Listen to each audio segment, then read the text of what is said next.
Before we begin, I want to take a moment to talk about the video contents. I've been doing these videos to highlight the fact that it wasn't that long ago people were doing this horrific stuff. Here are the burning stories of Elle Persons, Jim McElherron, and Lation Scott. Rappel Wood was described as innocent, pure, pretty, and playful. A figure who likely reminded many readers of their own daughters, nieces, or cousins. A student at Treadwell School in Memphis, she left for school on the morning of April 30th, 1917, but never returned. By May 2nd, 1917, a newspaper reported that she had left to join the war, a story her mother, Mrs. Wood, reportedly believed. However, Rappel's body was later discovered near Mackin Road, half a mile from the home of nearly 50-year-old woodcutter Elle Persons. She had been sexually assaulted and decapitated with an axe. Nearby, authorities found a white coat, a handkerchief, and axe indentations in the ground. After several black men were arrested, police brought in Persons and subjected him to 24 hours of brutal questioning. Following this, they claimed he confessed to the murder. Sheriff Mike Tate, Deputy Sheriff M.W. Palmer, and city detectives C.A. Brunner and J.W. Hoyle relentlessly fired questions, ultimately leading to a confession. Eager to solidify Persons' guilt, Sheriff Tate ordered the exhumation of Rappel's body, convinced that the pupils could reveal her final moments, a theory influenced by Alphonse Bertillon's work in biometrics. Despite specialists asserting that such an examination was impossible, authorities claimed they saw Persons' image reflected in Rappel's pupils, which appeared to show a frozen expression of horror. Persons was then transported to Tennessee State Prison in Nashville to await arraignment and trial. During the journey, Deputy Sheriff Palmer and Detective Brunner and Hoyle encountered angry mobs in nearly every city before safely reaching Nashville and securing Persons' custody. On May 19th, Tate ordered that Persons be returned to stand trial on May 25th. However, on May 21st, while being transported by train to Memphis, he was captured by a lynch mob, an event that had been planned and was reportedly anticipated by the authorities.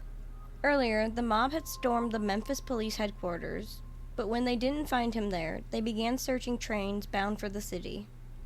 It's believed that the group may have even raised funds for those spying on Persons in Nashville. Among those involved in planning the attack was David J. Mays, who would later become an attorney and Pulitzer Prize winner. He was said to have howled with excitement when he heard of the capture, and news quickly spread to surrounding towns. On May 17th, judges from the county criminal court attempted, but failed, to convince Governor Thomas Clark Rye to send men to protect Persons. Even before the capture, the press had predicted that unofficial action would be taken against him. According to Margaret Van Devere and Michael Kokonis, there is no evidence that the authorities made any effort to retrieve Persons or prevent the lynching. On the day of the lynching, May 22nd, the Commercial Appeal ran a headline that read, "Mob captures slayer of the Rappel girl, Elle Persons to be lynched near scene of murder, may resort to burning." The paper reported that the lynching was scheduled to occur between 9 and 9:30 a.m. near the bridge at Wolf River. One newspaper reported that it was the first time a lynch mob had acted in broad daylight without wearing masks. The scene at Mackin Road near the bridge that morning was described as resembling a holiday, with many people having stayed overnight. By 9 a.m., hundreds of men, women, and children had gathered, and the road was packed with automobiles. Around 5,000 people attended the event, which had a carnival-like atmosphere. Spectators bought soft drinks, sandwiches, and chewing gum. Women wore their finest clothes, and many parents excused their children from school. One teacher reported 50 boys absent, and some schools closed early due to exams, allowing children to attend. Vendors quickly sold out of drinks, and the sales of sandwiches and chewing gum were high. Boyce House, a young reporter for the Commercial Appeal, covered the scene along with 4 plainclothes officers. At about 9 a.m., Rappel's mother, who had arrived separately, gave a speech thanking her friends for their support and saying, "Let him suffer as my little girl suffered, only 10 times worse." The crowd echoed her sentiments. Persons, who was chained, had gasoline poured over him and was set on fire. The leader of the mob asked Propel's mother if she wanted to light the fire, but she declined, instead saying she wished Persons to suffer the tortures he dealt to his victim. Persons reportedly remained calm throughout, only making a faint pig squeal when set alight. Mays, who was close to the scene, said he stood near his head in spite of the odor and watched the entire event. Members of the mob attempted to help women who couldn't see the spectacle get a better view, though the crowd's sheer size made it difficult. As Persons burned, some spectators snatched pieces of his clothes and the rope used to bind him. A newspaper described the moment the fire was set. A crowd of some 5,000 men, women, and children cheered gloatingly as the match was applied, and a moment later the flames and smoke rose high in the air, snuffing out the life of the Black Fiend. After the lynching, Persons' body was decapitated and dismembered, and his remains were scattered and displayed across Beale Street, the center of Memphis's African-American community. His head was reportedly thrown from a car at a group of African Americans, including black doctors. The remains were taken as souvenirs, and photographs of his head were later sold on postcards for months. Jim Mickelheron lived with his parents and several brothers. His father, a landowner during the era of separate but equal in America, was resented for his wealth. After the Civil War, when Tennessee was part of the Confederacy, the state implemented Jim Crow laws and upheld a separate but equal ideology. The Mickelheron family stood out in their community, earning the resentment of local white residents. Known for refusing to submit to racial insult, they had acquired more wealth than many of their white neighbors. Estill Springs was home to predominantly poor white residents, with an abundance of churches. In that society, a good black man was expected to humble himself before white superiors, and Jim Mickelheron was seen as defiant and problematic. He was also known for always carrying an automatic revolver. Approximately a year before his lynching, Mickelheron was arrested for injuring his brother with a knife during a fight. Franklin County Sheriff John Rose took him into custody, prompting Mickelheron to warn him that he would get the sheriff if he ever attempted to arrest him again. Afterward, Mickelheron moved north, working at an industrial plant in Indianapolis before relocating to Detroit. However, a severe rheumatism attack forced him to return home shortly before the fatal shooting. His return unsettled the local community, as they feared his time in the North had fostered a dangerous sense of self-independence. Even the sheriff was wary of him. The local young white men had a habit of harassing black youths by throwing rocks at them. Mickelheron had previously been targeted in one of these attacks and, after enduring the abuse, warned that if it happened again, someone would get hurt. Around 5 p.m., Mickelheron was walking past Tate and Dickens' store when he encountered 3 young white men, Pierce Rogers, Frank Tiggert, and Jesse Tiggert. As he passed, the men began taunting him and throwing rocks. Laughing at their actions, they exchanged words with Mickelheron, and the confrontation quickly escalated into threats. A witness later reported that one of the young men entered the store, which Mickelheron interpreted as a move to start a fight. In response, he drew his gun and fired 6 shots, striking each of the men twice. Pierce Rogers died instantly, while Jesse Tiggert succumbed to his injuries about 20 minutes later. Frank Tiggert, though wounded, received medical treatment from Dr. O.L. Walker and survived, as his injuries were non-life-threatening. Mickelheron returned home briefly before attempting to flee town. Rather than chase him immediately, the crowd pooled $60 to bring in bloodhounds from Winchester, about 15 miles away, to track him. However, the dogs only managed to trace his scent back to his home before losing the trail. A few individuals urged that Mickelheron's fate be left to the sheriff, but the mob quickly dismissed the idea, believing the sheriff was too afraid of him. Upon hearing of the situation, the sheriff immediately set out for Estill Springs. By then, the mob had already decided on a more brutal punishment: burning. Mickelheron's escape was believed to have been aided by Reverend G.W. Litch. Reverend Litch was already widely despised in the community for preaching that African Americans were made of the same clay as whites and were just as worthy as anyone else. When word spread that he had helped Mickelheron flee, 2 members of the mob went to his home. One of them attempted to shoot him, but the gun misfired. Seizing the moment, Reverend Litch grabbed the weapon, broke it, and fought back in self-defense. However, the second man fired a shot into his chest, killing him instantly.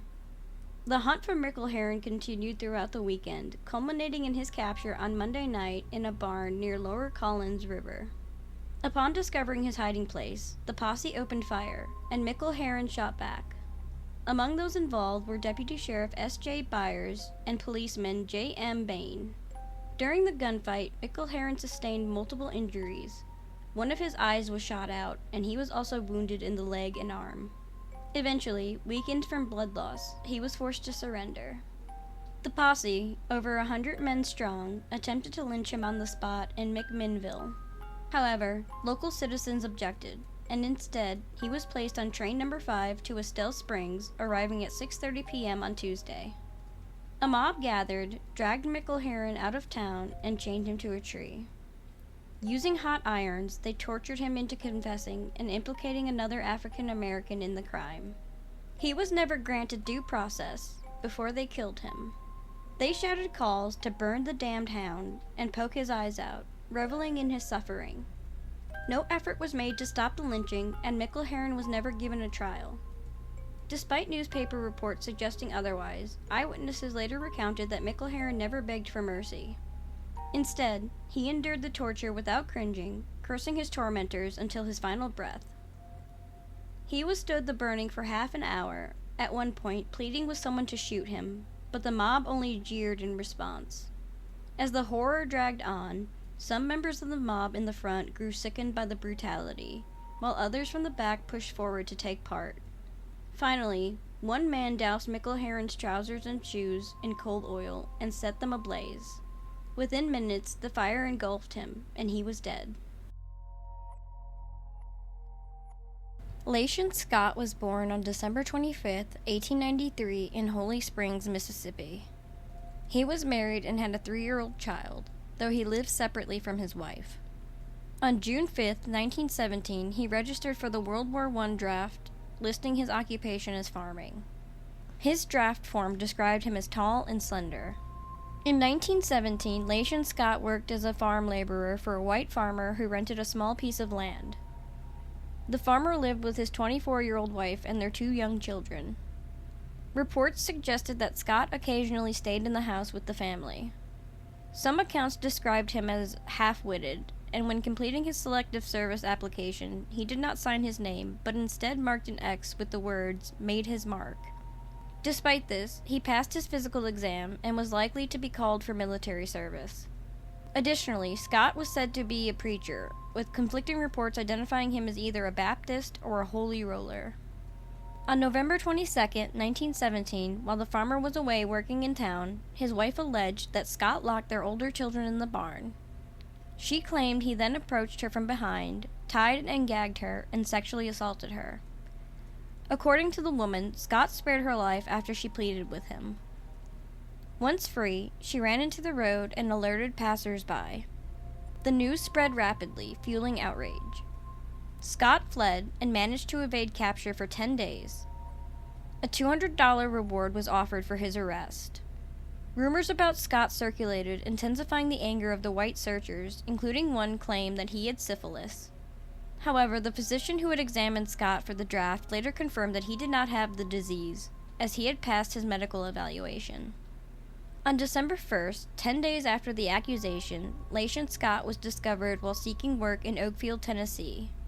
A foreman recognized him, detained him, and alerted Sheriff Perry of Madison County, Tennessee. Perry then notified Sheriff Bryant of Dyer County, who quickly arrived and transferred Scott to the jail in Union City. News of Scott's arrest spread rapidly across neighboring counties. Concerned that an angry mob knew his whereabouts, Sheriff Bryant decided to relocate Scott during the night. He sent a deputy and a night watchman to retrieve him, reportedly accompanied by an undertaker and Bryant's brother-in-law. Rather than take a secret or alternate route, the men traveled openly towards Dyersburg. Along the way, their car was intercepted by a group of men who blocked the road. The deputies surrendered Scott without resistance, and calls were made as he was transported to Dyersburg. Upon arrival, the mob quickly extracted a confession from Scott. The group's leader then staged a mock trial, or kangaroo court, to determine his guilt. Scott was brought into a courtroom where a jury was hastily selected and seated. David Moss, the manager of the Phoenix Cotton Oil Mill, acted as judge. He instructed Scott to stand and asked, "Are you guilty or not guilty?" Scott responded that he was guilty, and the jury immediately rendered a guilty verdict. Moss then turned to the mob and asked whether they preferred to burn or hang Scott. He reminded them that it was Sunday and urged them to consider the town's reputation. It was later revealed that both the farmer and his wife had demanded that Scott be burned.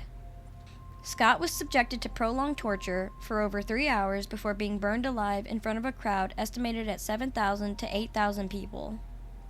No one in the mob attempted to conceal their identity.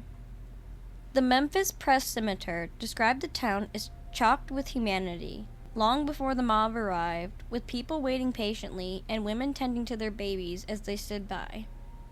A reporter from the Nashville Tennessean noted that every rooftop and awning near the site of the lynching was packed with spectators.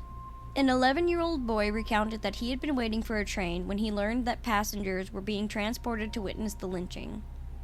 The round-trip fare was 25 cents, so he decided to go, joining the crowd that rushed into town to watch. Scott was taken to an empty lot, where he was chained to a buggy axle driven into the ground. His torture and lynching took place shortly after church services ended on Sunday, December 2nd, 1917. As Scott remained chained, he watched as men heated iron pokers in a fire. Once the metal was glowing hot, someone asked if he had any final words, though few in the crowd paid attention to his response. A man then drove a hot poker into one of Scott's eye sockets, causing him to moan in agony as the scent of burning flesh filled the air. Another poker was thrust into his other eye. Scott was then laid on the ground, where his back and sides were seared with red-hot smoothing irons. His feet were burned in the same manner, and bystanders remarked on the overpowering smell of his charring flesh. He was then castrated. A hot poker was forced down his throat, and another was driven into his ribs. Finally, the mob gathered wood and other flammable material to build a fire. As the flames grew, reports suggest that Scott remained alive for some time while the crowd continued to add fuel to the blaze.